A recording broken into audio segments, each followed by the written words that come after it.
That's the truth. A woman brings a very limp duck into a veterinary surgeon.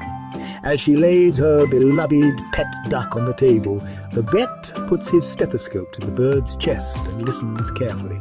A moment later, the vet shakes his head and says sadly, "I'm really sorry, ma'am, but your duck, Cuddles, has passed away."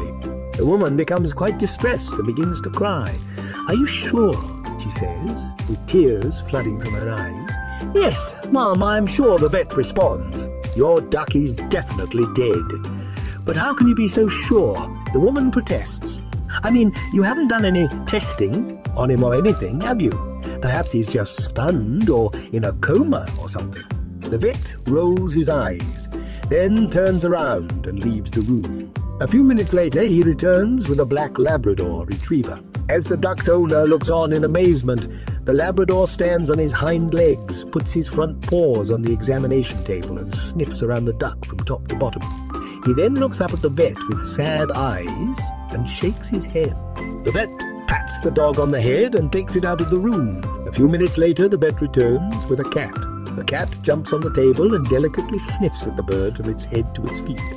After a moment, the cat looks up, shakes its head, meows softly, and strolls out of the room. The vet looks at the woman and says, "Look, ma'am, I'm really sorry, but as I said before, this is most definitely a duck that is no longer of this world. Your duck is dead." The vet then turns to his computer terminal, hits a few keys, and produces a bill, which he hands to the woman.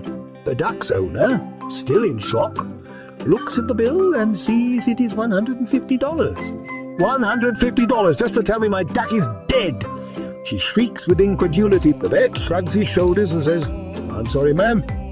If you'd taken my word for it, the bill would have been $20.